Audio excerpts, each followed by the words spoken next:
What's up? I'm Charles Bernard. Hey, I'm JC Mason. Welcome to Lightning Strike.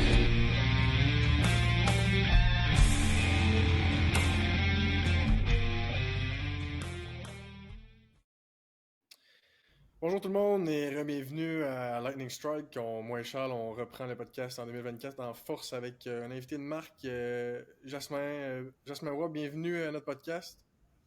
Bien, merci de l'invitation, messieurs. Très content de t'avoir. On se connaît bien au fil des années. Jasmin, dans le fond, c'est lui qui m'a recruté avec les Blue Jays. Donc, on a eu la chance de se côtoyer pendant quelques années. Aujourd'hui, Jasmin, on aimerait ça un peu plus découvrir justement le métier de recruteur et comment ça se passe de ton côté. Donc, peut-être pour commencer pour les gens, juste expliquer ton background, ton parcours, comment tu as fait pour te rendre justement à ce poste-là avec les Blue Jays. Ouais, ben écoute, c'est une longue histoire, là, mais elle a commencé sur un petit terrain de balle atome, moustique, puis oui, comme vous les gars, c'est comme ça que ça a commencé comme joueur. J'étais pas mal moins bon que vous deux, mais j'aimais ça, puis je travaillais fort. Fait que à un moment donné, après quelques années, j'ai décidé de tomber dans le coaching, coacher les petites équipes, puis oui, Bantam, Midget 3A, puis je continuais mon parcours comme ça en allant en éducation physique puis en participant à des cliniques de coach aux États-Unis, un peu partout, pour m'améliorer comme entraîneur. Puis ça a bien tombé. Là, j'ai coaché Midget 3A, les Ailes du Québec, qui étaient l'équivalent de l'ABC, là, les équipes du Québec 17 ans et moins. On avait des bons joueurs dans ce temps. Ben encore aujourd'hui, il y a des bons joueurs, mais on avait des bons joueurs dans ce temps-là qui attiraient les recruteurs.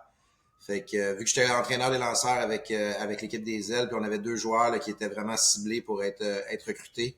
Les recruteurs m'appelaient beaucoup pour savoir c'est quand ils allaient lancer, puis prendre des notes sur les joueurs, puis savoir si je les connaissais. Fait que c'est là que j'ai rencontré Walt Burroughs, qui est un recruteur qui vient de Victoria en Colombie-Britannique, qui travaillait pour la centrale de recrutement du baseball majeur. Fait que ça, la centrale, c'est comme toutes les équipes. La centrale offre un service à toutes les équipes du baseball majeur. Ça veut dire s'il y a pas de recruteurs au Québec, mais les équipes ont quand même accès aux rapports que je faisais à l'époque. Puis j'organisais des camps, je les invitais. GC, t'as déjà participé à ce camp-là. Je me rappelle la première fois que je t'ai vu, c'était un camp comme ça.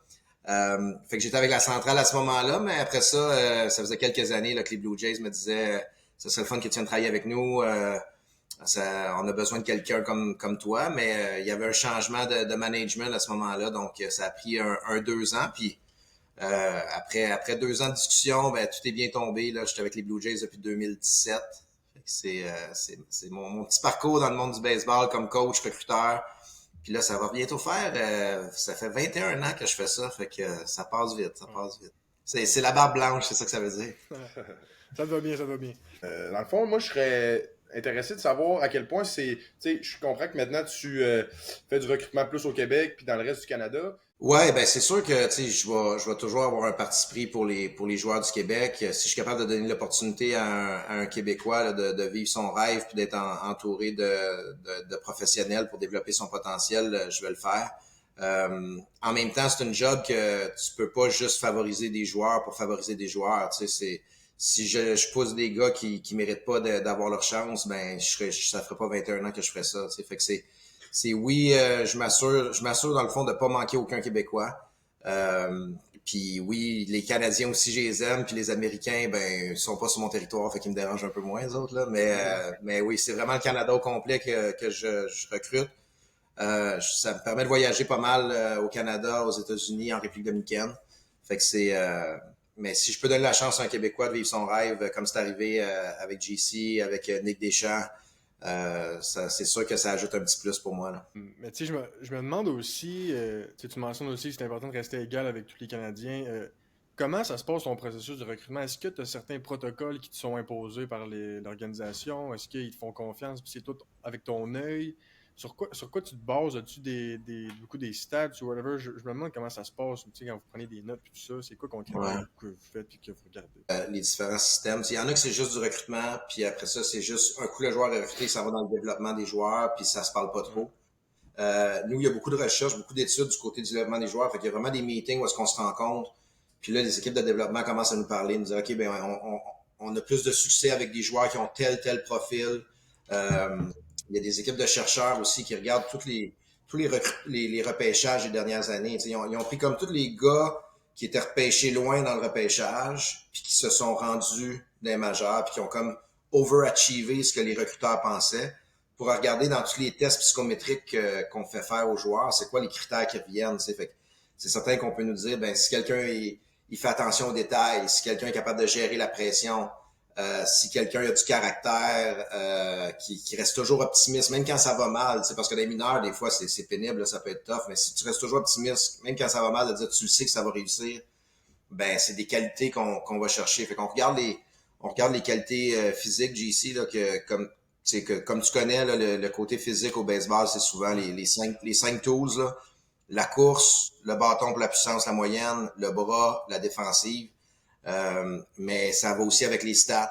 On a des statisticiens qui regardent juste les stats puis qui analysent puis ils vont voir. C'est un gars de Québec aussi l'an passé, L. Langevin, il y a eu des chiffres assez incroyables. Fait qu'il y avait des gars dans notre organisation qui l'avaient même pas vu puis qui m'ont appelé, m'ont dit hey, tu connais tout ce gars-là.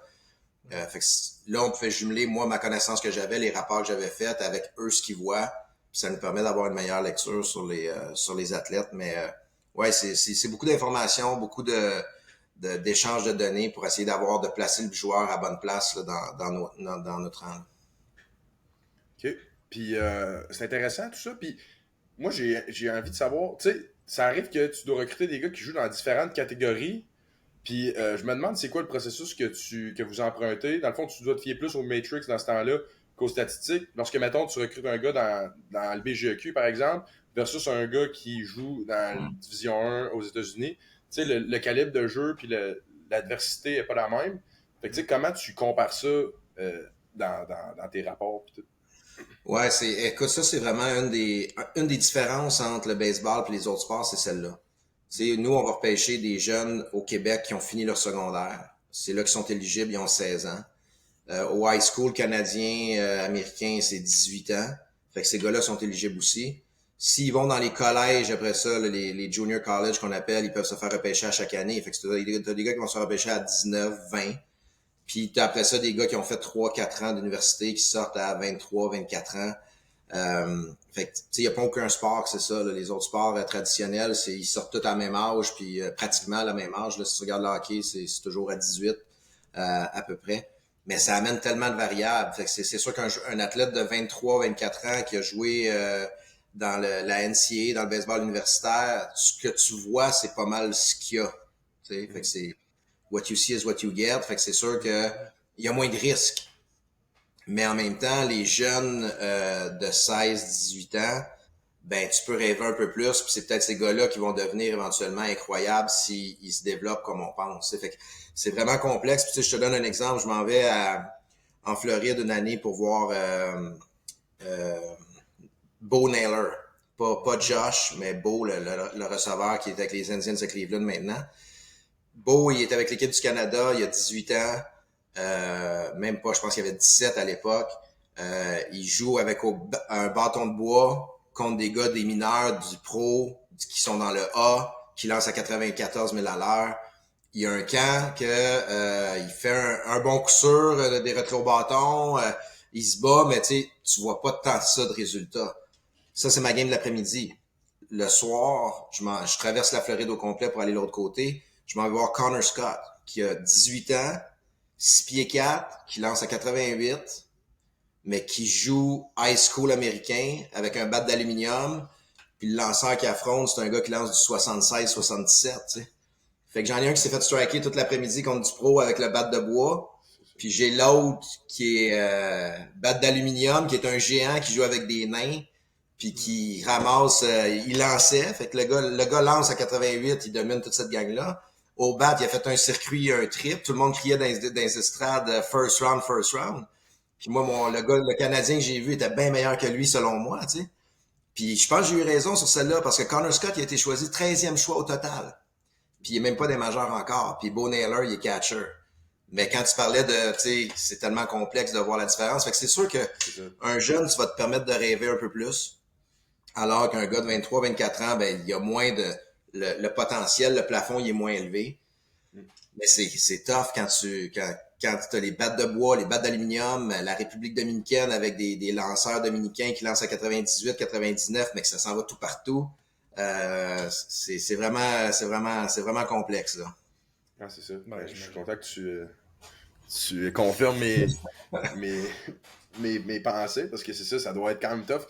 Puis, Puis juste pour compléter l'histoire avec Bo Naylor, lui, il est sorti en fin de ronde. Là. Il était sorti peut-être 29e. T'sais. Fait qu'il avait quand même sorti haut, même s'il y avait de la misère, parce que tout le monde voyait que en pratique, puis quand il jouait contre des gars de son âge, il était dominant, mais ça reste que dans la même journée, là, ça avait été assez drastique comme différence. Ben oui, c'est clair. Puis c'est ça, c'est un point que tu amènes qui différencie le baseball à tous les autres sports, parce que vraiment les autres, il y a comme une place où tout le monde se fait repêcher, là, une période, si je peux dire. Puis, comparé au Écoute, baseball, où il y en a on plusieurs. peut en ajouter un peu en plus, parce que nous, on a le repêchage, mais le repêchage, c'est Canada, États-Unis, Porto Rico. Après ça, au niveau international, c'est complètement différent. Là. Toutes les Caraïbes, le Venezuela, là, c'est un Far West, mais c'est un système de bonus. C'est comme si tout le monde était agent autonome tout le temps, puis il faut que tu signes les jeunes. Puis après ça, tu as le côté asiatique qui a un autre système. Fait que c'est comme si on a 3 sortes de repêchage pour aller chercher du talent à travers le monde.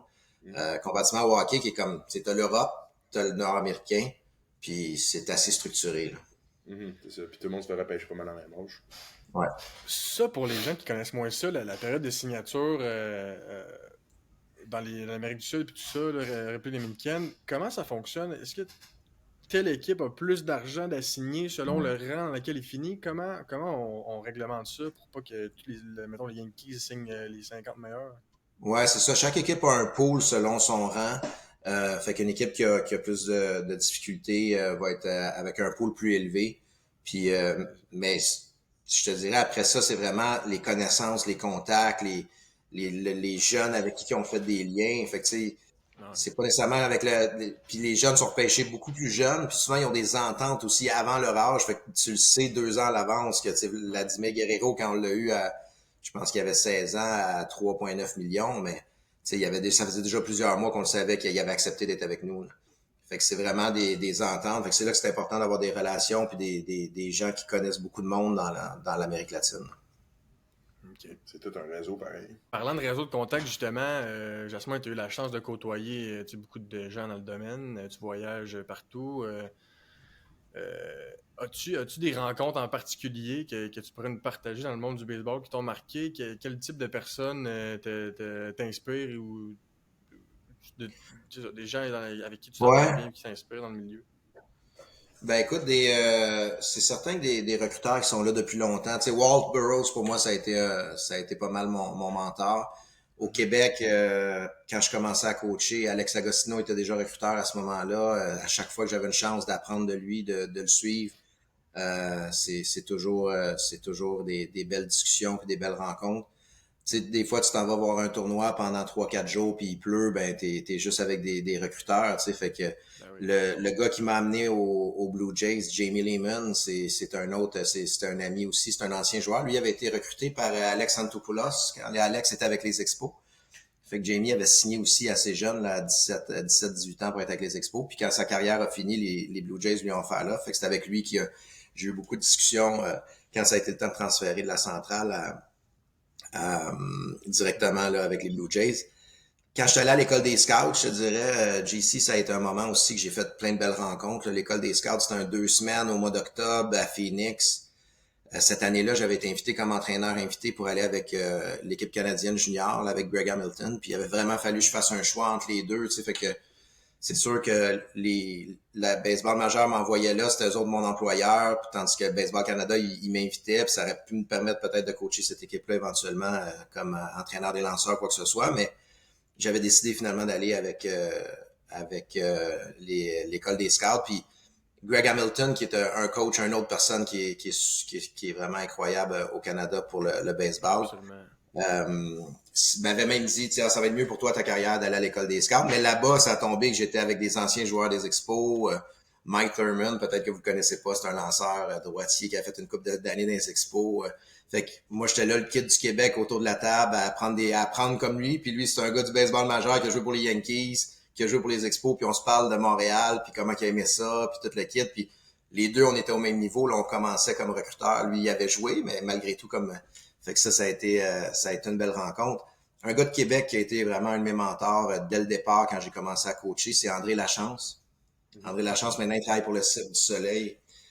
C'est quelqu'un qui a toujours été un modèle pour moi et qui a toujours été super généreux, autant dans les opportunités qu'il m'a offertes que dans les conseils pour la suite. Là. Fait que c'est un ami aujourd'hui. Fait qu'il y a plusieurs personnes comme ça dans mon parcours, mais JC, je te compte là-dedans, les joueurs aussi, c'est pas juste les coachs puis les personnes qui sont en haut, mais c'est aussi les personnes que tu rencontres sur le terrain puis avec qui tu crées des relations puis qui sont inspirantes aussi. Là. C'est une réponse. Cool. Puis moi, j'ai envie de aller fouiller un peu dans le reste de ta vie parce que tu as aussi un autre poste comme directeur des services à la vie étudiante à l'UQAM, si je me trompe pas. Ouais. Donc, parle-nous donc un peu de ça, cette autre sphère de ta vie. Ouais, ça c'est ma job à temps plein. Je te dirais le baseball, c'est ma passion à temps plein. Mhm. C'est une job plus à temps partiel. Ma blonde, elle va te dire que c'est une job à temps plein aussi, là, mais. Ouais, c'est ça. Mais ouais, non, écoute, c'est particulier. Moi, tu sais, je vous dirais, le baseball a pas mal mené mon chemin tout le temps quand j'étais plus jeune. Tu sais, quand tu es au cégep et tu veux décider en quoi que tu t'en vas, tu sais, je me disais, bon, ben, j'aime ça le coaching, je vais aller en éducation physique. Fait que ça a été ça le premier move. Tu sais, puis j'aimais aussi beaucoup la gestion. Tu sais, quand t'es coach, t'es un leader d'une équipe. J'avais 15 ans puis je coachais une équipe de Pee-Wee. Fait que j'avais 15 ans, je coachais les jeunes de 12-13. Puis je gérais les 24 parents des jeunes aussi. Fait que déjà là, j'avais le côté de gestion, d'administration que j'aimais, mais quand ça a été le temps de choisir l'université, ben ça a été l'éducation physique avant l'administration parce que je me disais, ben je veux coacher, ça va m'aider, puis l'éducation physique, j'aimais ça. Fait que c'est ça que j'ai fait. Après ça, ben je travaillais en éducation physique, mais en même temps, je travaillais dans un Nautilus Plus. J'ai toujours essayé d'avoir des emplois sur lesquels je pouvais bâtir, tu sais. Il y avait un fil conducteur ou un lien tout le temps. Tu sais, j'étais ma première job, c'était un fruit et légumes. J'ai rien bâti là-dessus, là. Mais c'était ma première job, j'ai eu du fun, c'était correct. Mais à un moment donné, ce que j'ai fait, c'est justement, j'avais le côté baseball que je voulais, côté éducation physique. Ben, j'ai dit, là, je laisse cette job-là, puis je m'en vais plus comme animateur de camp de jour, ça va m'aider plus tard, tu sais. Fait que, bac en éducation physique fini, je travaillais dans un Nautilus en même temps comme entraîneur, mais ça donne que mon Nautilus, parce que je travaille, est à l'île des Sœurs, avec plein de monde, des gens des affaires qui me donnent un peu plus la piqûre pour revenir peut-être dans le milieu de la gestion. Fait que pendant ce temps-là, je fais mon chemin pareil comme prof d'éducation physique dans un programme sport-études à Montréal, le programme Édouard Montpetit, là, qui a produit plein de joueurs de baseball, dont Abraham Taureau en ce moment, mais Éric Gagné et Ross Martin aussi est allé là. Fait que j'ai coaché là pendant 3 ans, mais après ça, j'ai retourné à l'école en me disant, je vais aller en administration. À cause que j'avais les gens d'affaires de l'île des Sœurs qui disaient, tu serais bien mieux d'aller en administration. Fait que je suis allé faire un MBA à ce moment-là. Puis là, je m'en allais en administration. Quand j'étais le temps de finir mon MBA, je vois un emploi au Cégep de l'Assomption comme conseiller responsable des sports. Fait que là, j'ai hey, gestion, sport, je vois, hey, c'est parfait, ça fit. Voilà. Fait que même si je pensais m'en aller dans les banques, finalement, je suis retombé dans le milieu de l'éducation. Puis ça a été mon parcours. Fait que je me disais tout le temps, il y a quelque chose que ma mère m'avait dit, c'est en autant que tu es en action, tu fais des affaires que t'aimes, il y a des belles choses qui vont t'arriver, puis le chemin va se tracer, tu sais. Fait que j'étais au cégep, puis là j'avais changé comme prof de cégep aussi en administration, puis je m'occupais de l'équipe de football aussi dans ce secteur-là, là, j'avais parti le programme là-bas.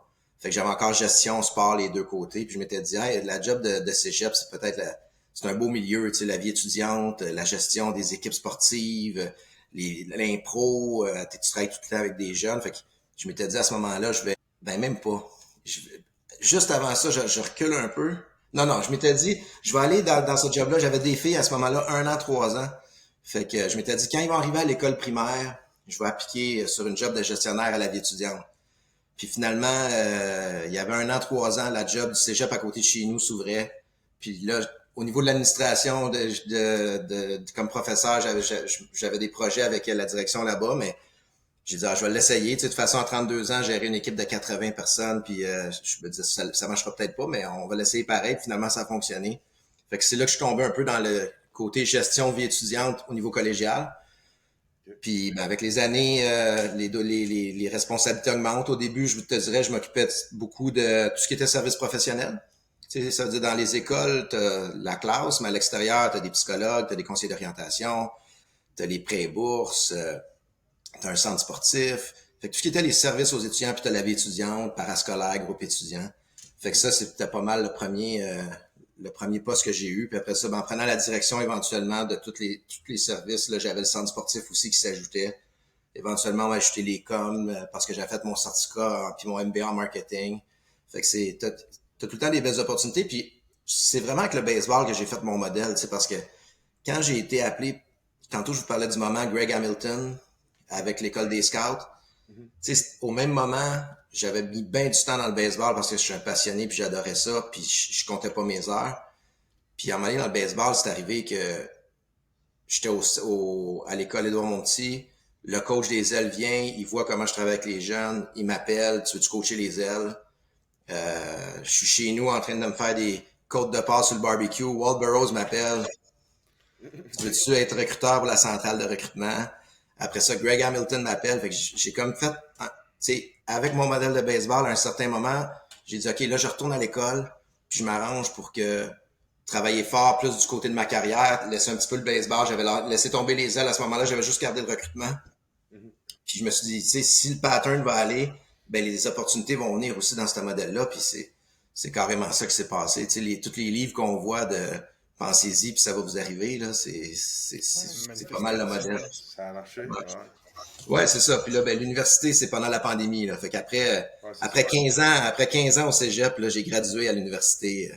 La tournée d'importe tournante. C'était long un peu, là, mais c'est la même job que je faisais au cégep, mais l'écosystème est juste plus gros.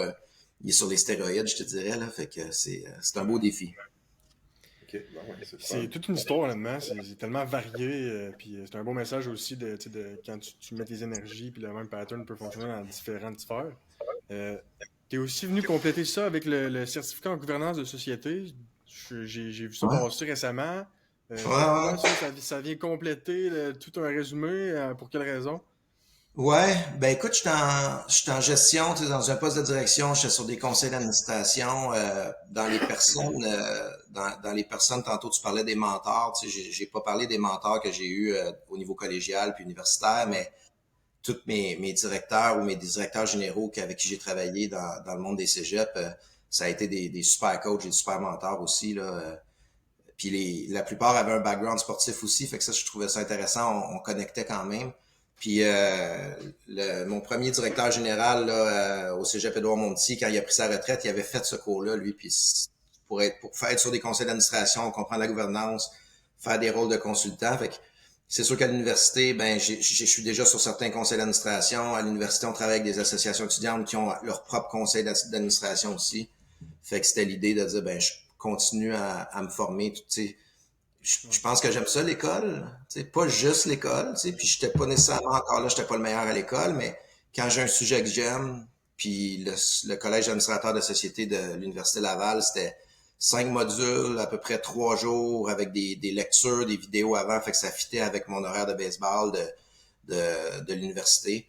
Fait que ça m'a pris un 2 ans et demi à finir ça, mais encore là, écoute, c'est toutes des belles rencontres. T'sais. Je pense que c'est ça qui me motive aussi dans la vie. Là. C'est pas nécessairement juste les cours et la matière, c'est qui tu rencontres dans ces occasions-là.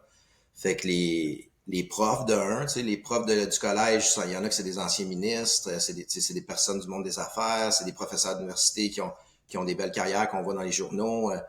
Fait que c'est partager des moments avec eux, puis les défis, puis le baseball m'a aidé, le sport m'a aidé en général pour gérer la pression, puis comprendre l'esprit d'équipe, la communication, le leadership. Mais là, d'arriver après ça avec du monde qui ont étudié ces éléments-là, puis comment on peut amener des organisations à un autre niveau, c'est vraiment intéressant. T'sais. Puis encore là-bas aussi, j'ai fait des belles rencontres, là, c'est ça, des anciens ministres, puis aussi des rencontres avec les participants, parce que là, j'étais avec du monde on avait tout en commun qu'on aimait la gouvernance, mais c'était toutes des personnes qui avaient aussi des carrières ou des parcours hyper intéressants puis hyper variés. Puis il y a pas de... On parlait du baseball tantôt, Charles, avec les différents niveaux, puis JC, on s'en est déjà parlé de ça. Tu peux, comme joueur, tu peux avoir le choix de sortir éventuellement au repêchage au secondaire, ou tu peux choisir d'aller à l'université puis sortir à 23, 24 ans. Puis tu peux, entre les deux, aller dans un junior college, puis sortir, puis jouer à 21 ans, puis il n'y a pas de recette pour personne, il n'y a pas de recette magique pour te rendre. Tu peux te rendre en sortant du secondaire, tu peux te rendre. Édouard Julien est sorti de l'université, Russell Martin puis Abraham Taureau est sorti des collèges.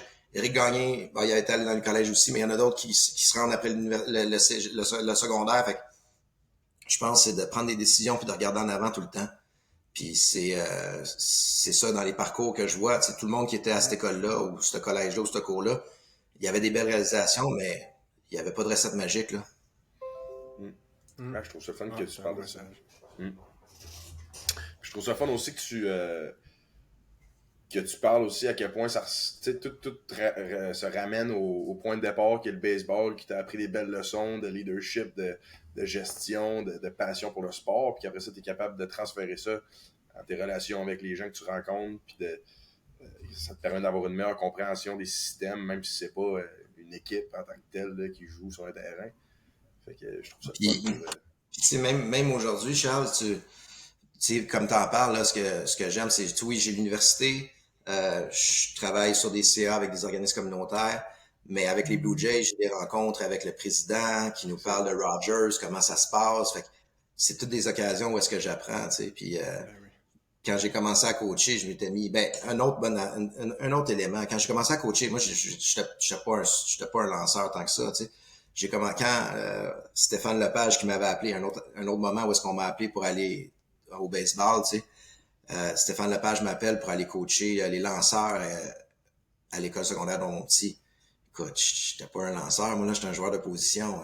Cet été-là, j'ai acheté tous les livres possibles de lanceurs, toutes les vidéos possibles, j'allais faire des conférences et puis finalement, je suis devenu un coach de lanceur. Fait que c'est aussi de pas avoir peur, tu sais, de pas avoir peur puis de saisir les opportunités. Peut-être que ça, je suis un peu niaiseux, mais je dis toujours oui à tout, puis après ça, je m'arrange pour que ça marche, tu sais, mais c'est ça, jusqu'à maintenant, ça fonctionne. Puis ça t'arrivait-tu d'avoir un peu le syndrome de l'imposteur au début? Tu sais, tu dis oui, ouais. Là, tu te ramasses dans une position, il faut que tu prennes des décisions, il faut que tu montres au monde comment faire, mais que tu fais « Hey man, je sais-tu vraiment de quoi je parle? » Tu sais, ça t'es-tu déjà arrivé? Ouais. Te ramasser dans cette situation-là? Oui, puis je pense que tu plus que tu travailles, plus que tu te formes, plus que tu gagnes en confiance. Puis tu sais, le meilleur exemple que je peux te donner, j'étais arrivé Midget 3A.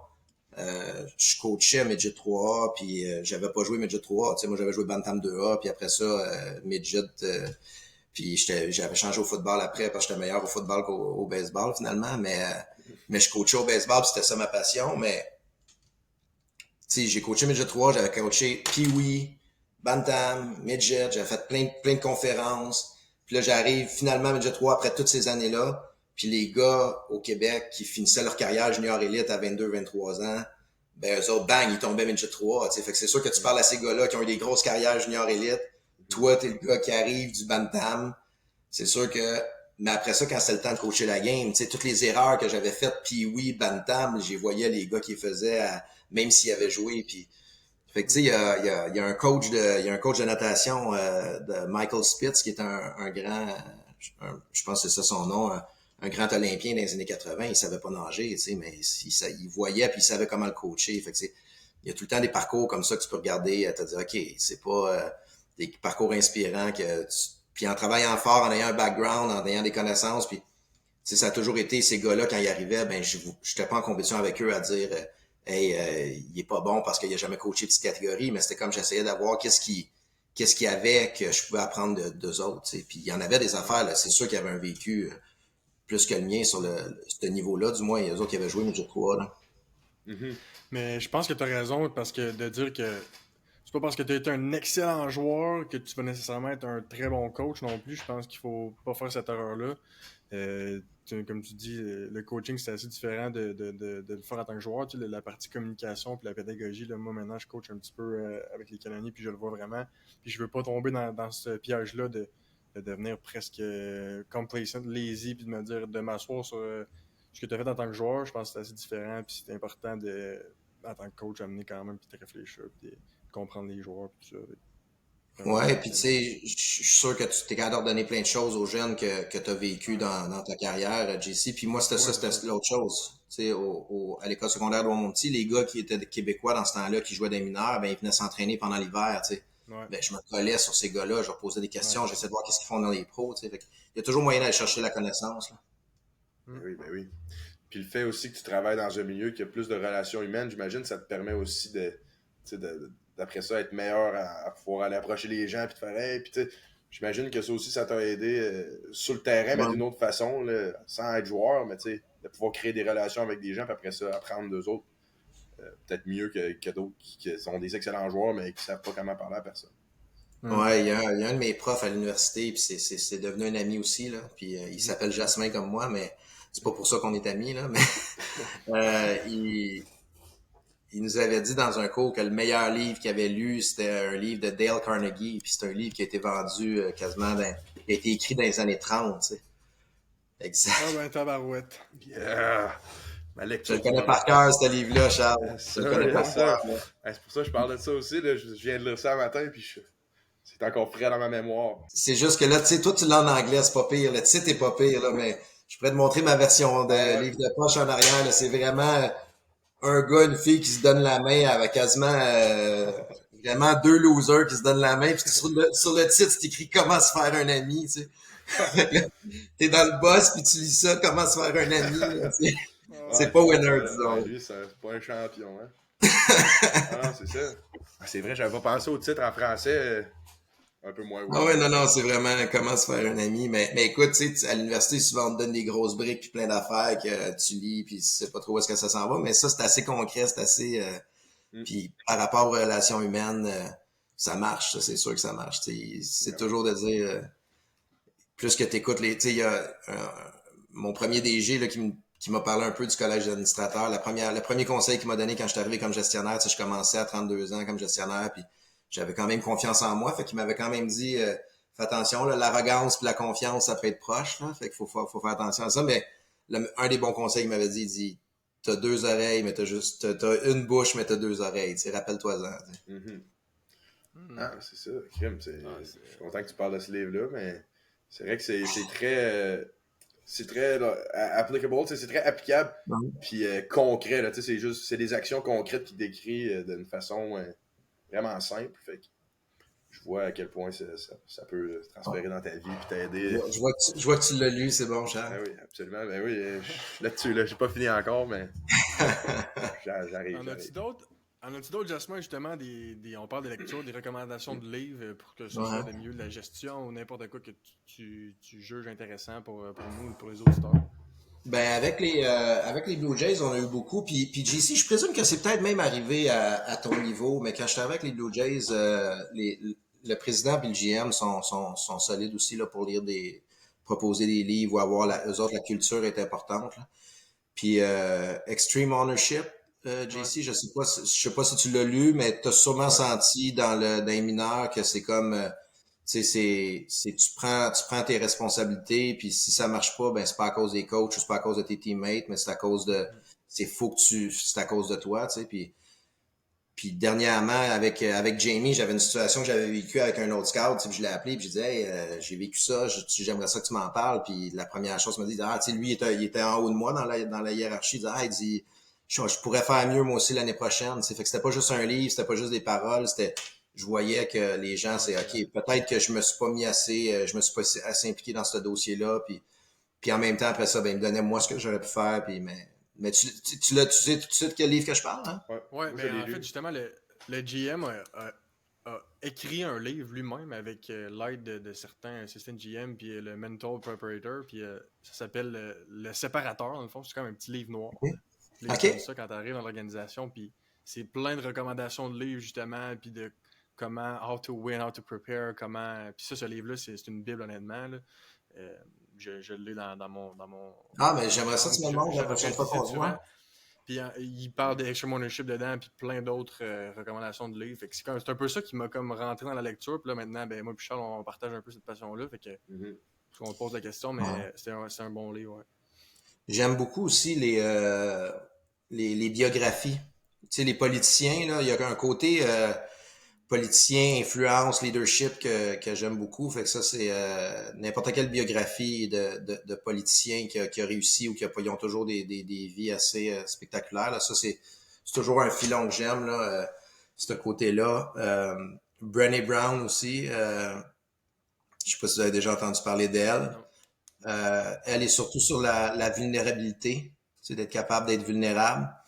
Allez voir ça. Brené Brown, c'est une femme. Elle est sur TED Speak aussi. Puis dernièrement, j'ai commencé. Ça, je suis un peu moins bon parce que je décroche vite si la personne n'est pas bonne, mais les livres audio, je sais pas si c'est quelque chose que vous utilisez, là. Mais tu sais, souvent, comme recruteur, t'es dans l'auto souvent. La radio, c'est correct, mais. Puis Matthew McConaughey est sorti Green Light. Là, je sais pas si vous l'avez lu ou si vous l'avez écouté. Écoutez. J'ai écouté son podcast, il parlait du livre et j'ai un peu compris le message, mais c'est bon. Ah ouais, non, puis écoute, le livre est excellent. C'est lui qui le lit. Tu sais, des fois, t'arrives dans des audiobooks, c'est comme une voix monotone que moi, je décroche tout de suite. Puis je suis plus visuel qu'auditif. Mais dans son cas, à lui, c'est excellent. Là. C'est lui-même qui lit son propre livre. C'est lui-même qui lit son propre livre. Là. Puis c'est un livre un peu autobiographique avec ses frères, ses pères, ses parents, son vécu. Puis c'est un bon conteur d'histoire. Là. Fait que dernièrement, ça c'est quelque chose que j'étais moins là-dessus. Mais un autre audiobook que j'ai aimé, c'est le batteur de Nirvana, David Grohl, c'est le Storyteller. Fait que lui aussi était bon. C'était lui aussi qui le lisait, puis c'était intéressant. Puis quand je te disais... Hein? J'allais dire, il l'a pas eu facile, lui. Ça doit être assez dark. Qu'il y a des non, c'est... Puis tu sais, quand je te disais, il n'y a pas de chemin, il n'y a pas de recette magique. Tu sais, ça, c'est un gars qui a lâché le secondaire parce qu'il aimait le drum, puis il s'est garoché là-dedans. Puis sa mère, là, même si sa mère était prof, elle l'a toujours accompagné. Puis à un moment donné, ça a explosé pour eux autres. Là, puis, mais encore là, c'est intéressant, tu sais, parce que combien d'artistes auraient pu arriver puis que le leader du groupe se suicide puis que ça s'arrête là pour eux autres.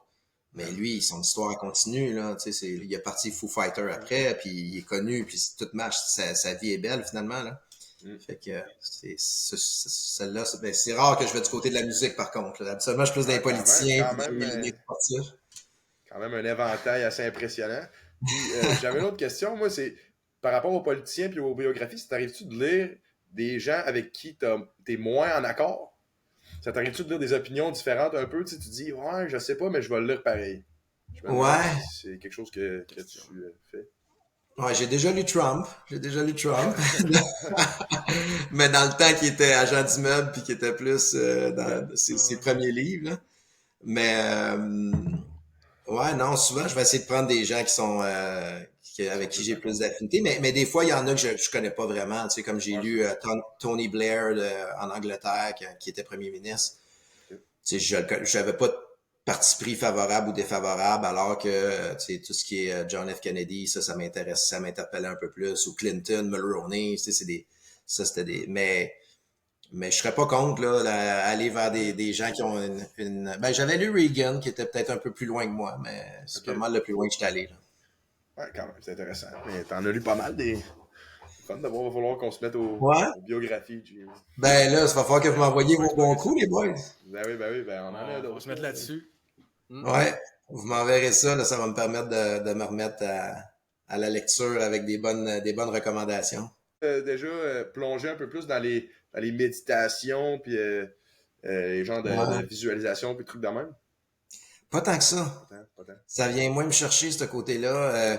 Puis je sais que c'est tout bon, tu sais, mais encore là, il y a chaque personne a sa recette. Là, je te dirais, le plus proche que je suis allé de la méditation, c'est le yoga puis les yoga shows, là. Ça, j'adore les yoga shows, les Bikram.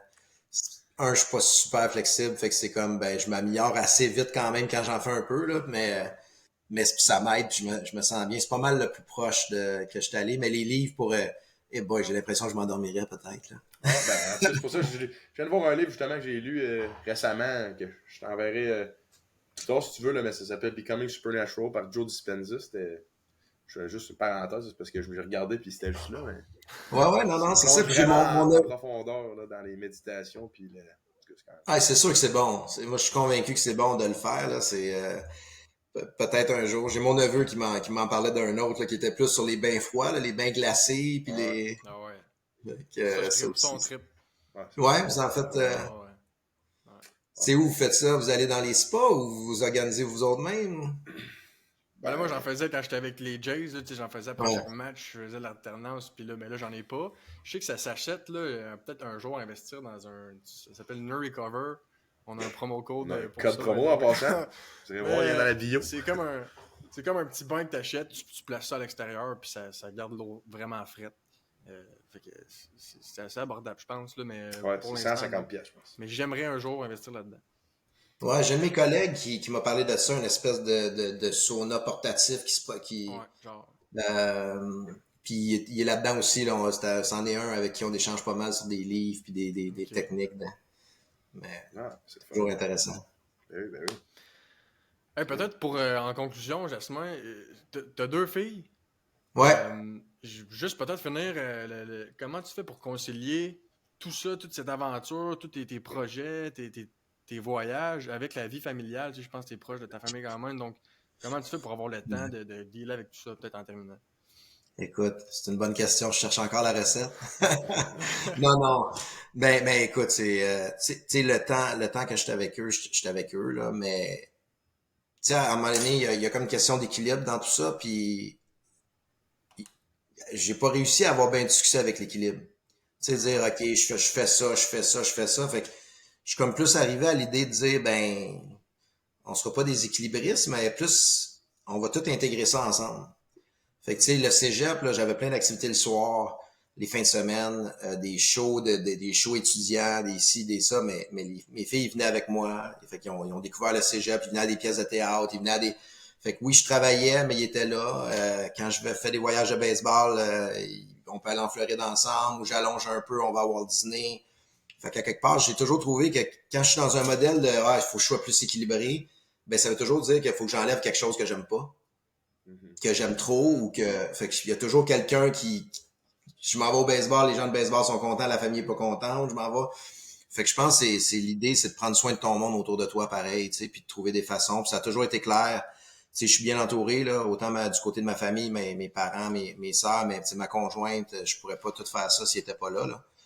Mais en même temps, ben, les sous que je fais avec le baseball, ben, c'est pas pour aller partir avec mes chums dans un voyage de boys, là. Tu sais, je fais pas ça, là. Tu sais, la chasse, la pêche, j'aime ça une fois de temps en temps, là, mais tu sais, c'est quand je pars en ami, c'est surtout baseball, c'est surtout puis l'argent que je fais avec ça, ben c'est ça qui va payer le voyage familial, qu'on va être toute la famille sur le bord de la mer pendant une semaine. Fait que c'est vraiment c'est comme ça que je l'ai vécu, mais c'est des défis, mais en même temps je pense qu'il y a personne qui s'en plaint puis ça va bien jusqu'à maintenant, mais ça reste un défi, c'est sûr. T'sais, si tu veux penser à toi parce que c'est important d'être heureux dans ce que tu fais.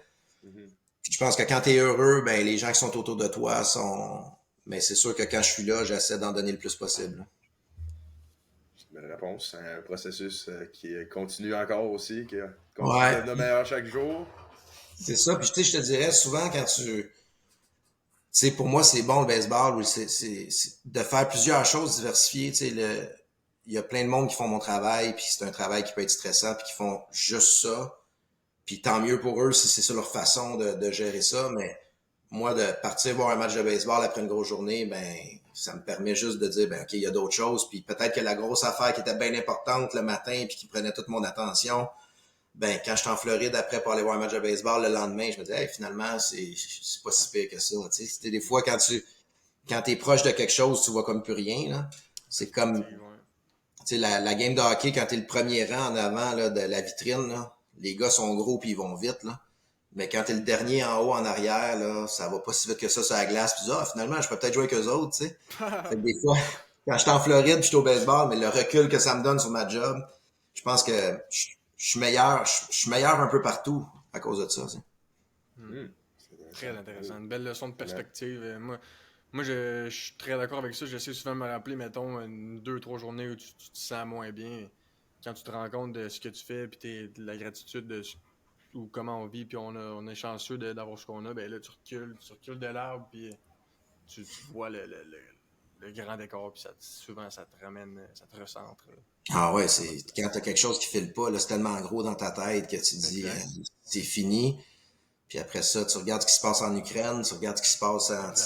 Wow, c'est minime, là, c'est pas si pire que ça. Là, mais quand t'es dedans, c'est tough, tu sais. Mais c'est ça. Je pense d'avoir plusieurs intérêts, mais c'est rare que ça va aller mal partout, tu sais. C'est rare que ça va aller mal à la job, dans ma famille ou au baseball, tu sais. Fait que si c'est juste un, ben ok, je passe plus de temps avec les autres, puis ça va se passer, tu sais. Fait que. avoir différentes passions. Ah, mais moi, ça fait le tour, Charles. Je sais pas si tu veux conclure ça, c'est une autre question. Ben, écoute, moi, je suis vraiment content. Des belles conversations, puis beaucoup de sujets qu'on a couverts. Je pense que ça te représente bien, comme tu viens de mentionner, là, que tu touches à plusieurs choses, puis que ça te permet d'être bon dans toutes les sphères de ta vie. Puis je trouve ça vraiment le fun que tu aies partagé ça avec nous aujourd'hui. Hey, ça m'a fait plaisir, les gars. Je pensais pas qu'on ferait un éventail aussi large, mais c'est le fun de vous jaser. Puis vous êtes bons pour nous poser les bonnes questions. Merci beaucoup. Merci Super, pour ton on est temps. très reconnaissant, Jasmin. Merci encore. Donc, on te laisse aller. Puis merci à nos auditeurs. Donc, à la prochaine pour le prochain podcast. Allez, tout Yes, bon. sir. Merci beaucoup, Merci. Jasmin.